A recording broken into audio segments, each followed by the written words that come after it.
이제 전립선 약을 드시는 분들 중에 보통 이제 수술하지 않는 병원에서 약 드시는 경우 중에 이런 경우 굉장히 많거든요. 약을 아무리 먹어도 나 너무 힘들어.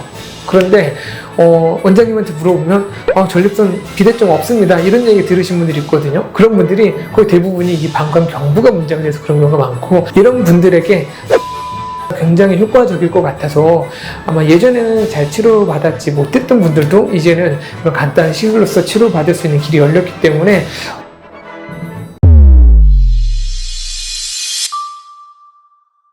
안녕하세요. 유혈비뇨기학과 서울 강남점 길건 원장입니다.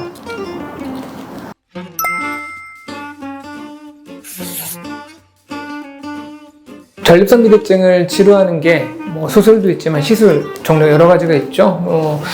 전립선 결찰술이라는 것도 있고요. 리즘이라는 것들도 있는데 둘 다 굉장히 좋은 치료 방법인 건 맞습니다. 그런데 얘네들이 사실 제한점이 좀 있어요. 얘네들은 기본적으로 전립선이 커져 있는 그런 전립선 비대증 조직을 옆으로 밀어주고 좀 쪼그라뜨리고 해가지고 소변을 잘 보게끔 만드는 건데, 소변을 잘 못 보는 사람들이 양 옆에서부터 내려와서 길을 막아서 못 보는 사람들이 대부분이기는 하지만, 가끔 보면 전립선이 비대증이 거의 없음에도 불구하고 소변을 굉장히 못 보시는 분들이 꽤 있으십니다. 저희가 보통 비대증은 선 조직이다라고 보통 얘기를 하거든요. 선 조직이라고 하는 거는 무언가 액체를 만들어내는 조직을 선 조직이라고 하는데, 전립선 비대증은 기본적으로 그 선 조직이 커지면서 생기는 겁니다. 그래서 대부분의 전립선 비대증에 대한 치료는 그 선 조직을 좀 벌려주는 게 치료입니다. 근데 그런 선 조직이 커지지 않음에도 불구하고 방광하고 전립선을 이어주는 부분은 방광경부라고 얘기를 하는데, 그 경부가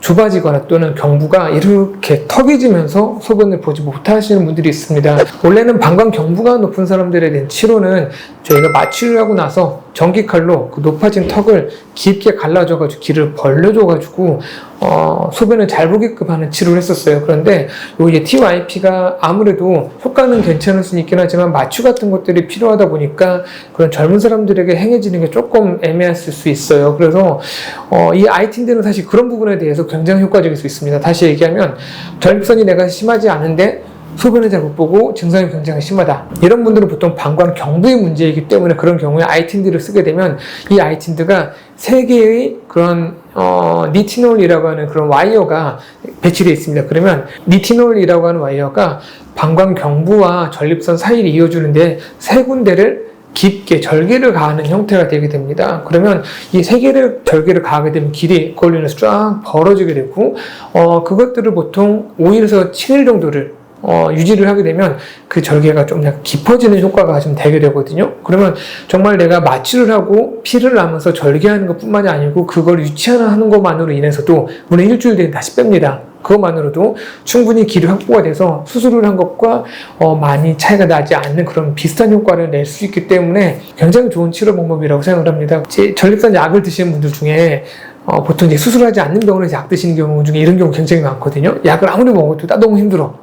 그런데 원장님한테 물어보면 전립선 비대증 없습니다, 이런 얘기 들으신 분들이 있거든요. 그런 분들이 거의 대부분이 이 방광경부가 문제가 돼서 그런 경우가 많고, 이런 분들에게 아이틴드가 굉장히 효과적일 것 같아서 아마 예전에는 잘 치료받았지 못했던 분들도 이제는 그런 간단한 시술로서 치료받을 수 있는 길이 열렸기 때문에 내가 조금 증상 심하고 비대증 심하지 않아, 이런 경우일 때 꼭 와서 검사해보고 내가 이런 시술이 적절한지를 한번 같이 판단해서 같이 상의해 보시면 좋을 것 같습니다.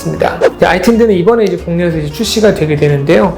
원래는 외국에서 나온 지는 사실 꽤 됐습니다. 지금 1세대 아이틴드는 이미 어느 정도 효과가 입증되었는데 1세대 아이틴드를 넘어서 이제는 이제 2세대 아이틴드가 나왔고, 국내에 출시가 돼서 들어오는 거는 이제 2세대 아이틴드가 이제 국내에 들어오게 됩니다.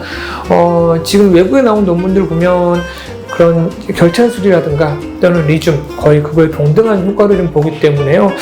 내가 이게 처음 나오는 시술이라고 해서 좀 그렇게 거부감을 가지실 필요는 없을 것 같고, 워낙 간단하기 때문에 이것들이 또 부작용도 거의 없는 게 장점이기 때문에요. 기존의 치료 방법이 좀 적절하지 않으셨던 분들에게 아이틴드는 훌륭한 대안이 될 수 있으니까요. 아마 적극적으로 한번 시술을 해보시는 것에 대해서 고려해 보시는 것도 도움이 될 것 같습니다.